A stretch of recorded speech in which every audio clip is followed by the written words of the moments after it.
overdo it.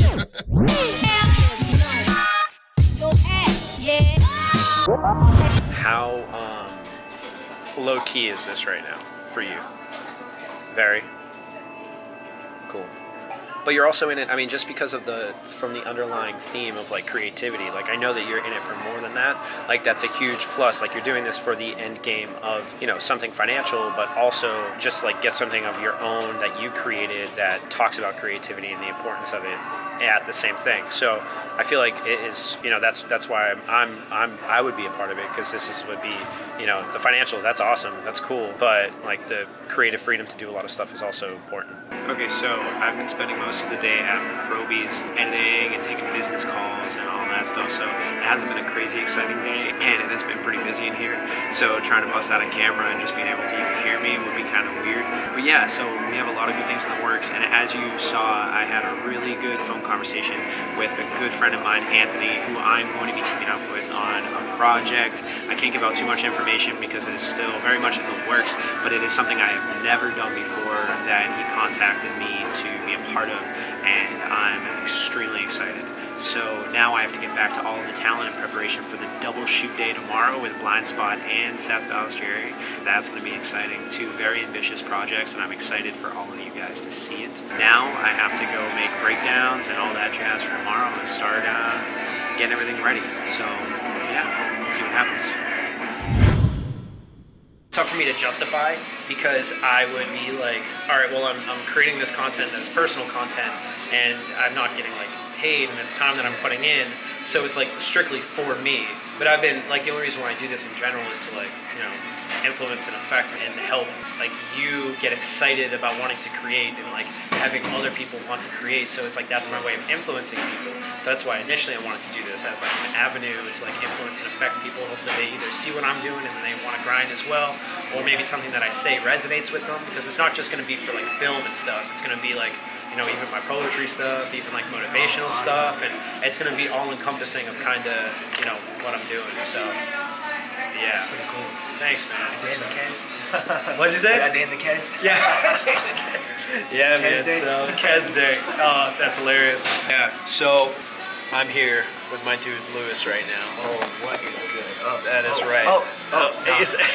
He's dodging him. Right now, we are in a meeting. We're talking about his new videos that we have coming up. We're trying to schedule some studio sessions and some studio meetings. Absolutely. With Mikey to try to make some magic, as well as his next big production music video. Yeah. So yeah, let's let you guys sit in and see how the process goes. So I realized my lighting guy, you know, is not going to be available from Thursday until Sunday. So we'll have to do it before then? So we would either have to try to do it before then, like on Wednesday, and I can check and see if he's available. Would it be? Would Wednesday be perfect? Tuesday, Wednesday. I talked to my manager today about, you know, having the 25th and 26th be my last day before I leave. He's okay with that, so okay. I should have that day open, that Wednesday. Okay, cool. So this is the only thing that sucks. So tomorrow I'm going to be crazy busy. Sunday I'm going to be in Portland, Maine with Kim. Monday I'm spending the day with family. Then Tuesday I have like meetings in the morning. We need to figure out like how can we make this happen within about 5 days if we want to shoot it for Wednesday. Yeah. Because I want to obviously get this done before you're gone. Because when are you 100% gone? March 5th. March 5th, you son of a bitch. Okay. So hopefully we can make that happen, because if so, I'll need to put out a casting call like tomorrow night. Yeah, for sure. Do you have any female friends who are like either models or actresses, or you think I can pull it off, or fit the look that you want? Yeah. Well, yeah. There's like one model. I'm not sure how available she will be. Can't get her or something? Well, what's her name? Is she on Facebook or Instagram? How do you spell it? And so does she have a boyfriend? No, not right now. No? Okay, cool. No, I just always like to ask, just because just some people who aren't actors or actresses, sometimes their significant others don't like understand the process, or want them like in a music video for somebody because they think it's, you know, skeevy, or they have trust issues. No, that's it. Like, if you're a guy out there and you're not letting your girl be in a music video because you don't feel comfortable with it, that's okay. But if it's for some weird trust issues that you need to get over, even though that she's not doing anything bad in it, then you need to work on yourself and then worry less about your actual girl and what she is doing. So work on yourself, let your girlfriend do her thing, and then she'll love you more, and then your relationship will blossom. Otherwise, you're an idiot.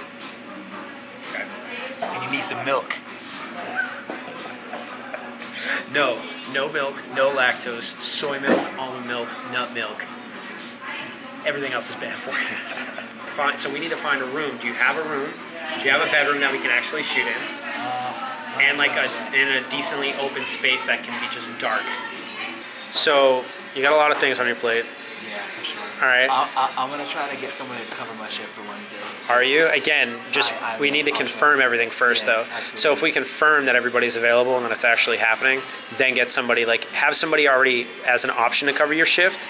Don't, like, call it, and don't be like, hey, yeah, get it covered, and then all of a sudden we're not shooting for some reason. Yeah. Just try to do that. Yes, for sure. All right, and then we'll make it happen. Hustle.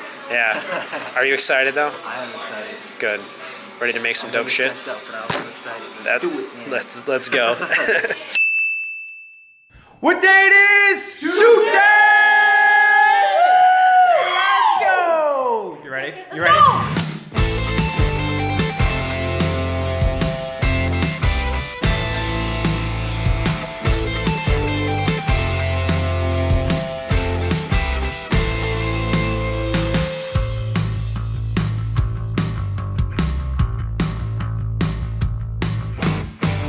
Just casually on set.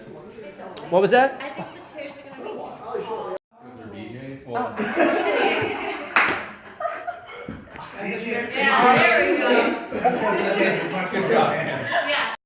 I want to be the Aladdin to your Jasmine, the Timon to your Pumbaa, the Prince Charming to the girl that fell asleep,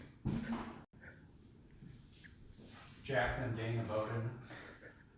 Will you do me the honor of marrying me? Yes. That's a wrap. It's a wrap. It's a wrap. That's a wrap on them. Yeah, we still have time to go, but that's a wrap on them. Shoot. Do we get to leave? Yes. Y'all had a good time? Yes. Yeah. Cool. I like your hair. Thank you.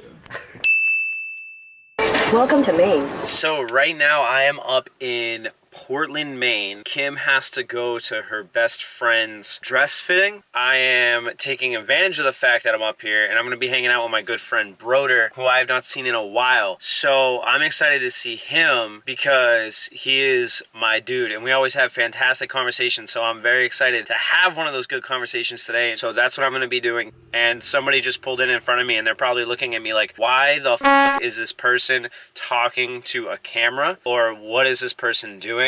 And who is this pathetic piece of shit? Now, that's a concern that I have with doing this like in public and actually doing this whole vlog thing. I need to get over that initial awkwardness of having a camera like this on me in public. So, I don't know. We'll figure it out, but that's all. Not. Are you on live television? No, man. But you, get away from me. What are you doing? Oh, you're recording me? I didn't know you were recording me. What's up, man? How the fuck are you? Just talking about, before I jumped into that, when you were overseas. And, yeah, like how different the food is, because there's Yeah. so many restrictions. So like we were at a point where we were very low on food, because once you head back to the States, you can't bring anything with you. Oh, okay. There's a lot of restrictions. Yeah. So like the ship like had very little food because they didn't want to over it and then have to like a lot of waste they had to get rid of before. Okay. No, just eating in the restaurants and like the portions were so much smaller, but the food was also, so like I tried going to the supermarket, I'm like, oh, I'm gonna get a bunch of like pre-cooked meals, you know, stuff you can just put in the microwave. They don't sell it over there. They really don't? No. That's crazy. It's the only thing you can get is like ramen noodles, and that's hard to find too. Wow. So I was in Portugal in a supermarket though, and it's like everything was so little. And then I was watching another show. Just because of like their portion control and stuff, or? No, because they eat healthy though. They eat fresh food. I mean, it's starting to get very westernized. So you know, like you still see a lot of like I was in Dubai, the Middle East, and there's more American restaurants in the mall. There's like you know Applebee's, Chili's, Baskin Robbins, like things that are Texas Roadhouse. It's like I'm in Dubai and there's a Texas Roadhouse. How is like, it Texas? That's hilarious. But it was funny too though because the McDonald's over there was so much better because it was like fresh burger, like fresh Interesting. meat. Yeah. That's very interesting. They cook it because like over here everything's like well done. Over there it was like you could get it like medium or something. So that was weird. Conversation with somebody the other day where they were talking about bread, right? Yes. And they were saying that it's when somebody came over here and then they had spread, they're like, your bread is so sweet. Yes. Saying he's like, you know, I never thought about bread, like how sweet bread is, but how much sugar goes in here to make bread. That's another thing I was going to tell you. Which is crazy. And then over there, I guess it's like completely different. The doctor, the nutritionist recommended a bread. Okay. And so she was saying how like bread over here is so bad, and even the healthy bread, there's a lot of preservatives in it because so it doesn't mold. So she was like, you have to buy this bread, but it's frozen because it molds so you have to keep so it in the fast. fridge. And it tasted like good. Really? Like, it tasted healthy, and it actually like filled me up. It's called Ezekiel bread. Ezekiel bread? Yeah. So what makes that bread so filling? Do you know? Just because it's natural. Really? It's completely Okay. like grains. That's cool. Yeah, it's when you eat real food, you get full faster. This kind of relies on the two things too, because how I got started too is like I didn't really know what I was doing, but this guy Tim Grover, the book I gave you before, he was Michael Jordan's trainer. Yeah. He made this blog post. He's like, my athletes, I'd force them to go 30 days, and this is how I knew if somebody was really made for this, because he's like, those guys eat so much crap, and he's like, I'd make them go 30 days, and when you're on the first 30 days, because your body's so dependent, he's like, I won't even let them eat fruit, because that's too much sugar, and you need to completely wipe out your gut of like sugar. That's so he's crazy. like, no alcohol, no fruit, even like tomatoes. He'd be like, no tomatoes, like spinach, greens, because you want to completely kick sugar. But he's like, these athletes, when they, like Michael Jordan, when he step on the court, and they would last throughout the season. Like a lot of guys, like opening night, like they'll be good, but then how are they going to look 20 games into the season? Exactly. Yeah. Like, it made a huge difference in my athletes, and he's like, That's no wild. dairy, Yeah. just all this stuff, and that's how Yeah. I kind of started really. That's like I guess how initially I really started looking It started into kind it. of clicking. Yes. Yeah. And then from there, I just kept going further, and then somebody brought up the keto, and I'm like, I guess I'm kind of doing that. Yeah. But he was like, no alcohol. Because he's like, you can have an alcohol, like everybody, what do you have, like a Jack and Coke? He's like, that's the two fucking worst things for you. He's like, alcohol's the one, Yeah. and then he's like, sugar's the second. So now you're mixing both of them. He's like, if you can have alcohol, at least just have it straight. Have a straight vodka. Don't have vodka cranberry, because then you're getting all the sugar and you're getting the alcohol. Yeah. But yeah, it's just like very interesting. And then especially for a guy at his level to be like saying stuff like that, it's Yeah. like something started clicking in my mind though. Like something's not right here. And Definitely. the diet in this country is just so messed up. It's crazy. It's so messed up.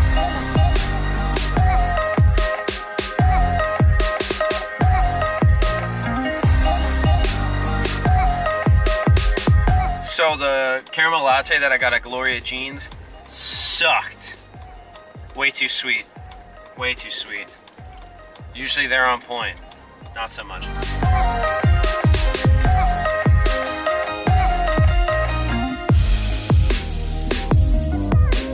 But one of the ideas, I want your opinion, because obviously I don't have like a logo or a font yet, but if I try doing something right away with kind of a basic font that just like Keslack TV, and if I took video like pouring cream or milk into black coffee to get, that color that I really like, like the swirling of the coffee, to get that so it kind of like swirls through the text and it like that's what's showing up transparent through the font, would be that. Yeah. Do you think that would look cool for one of them? Yeah. I'm trying to think because I don't have anything like a set idea. One of the best to ever do it.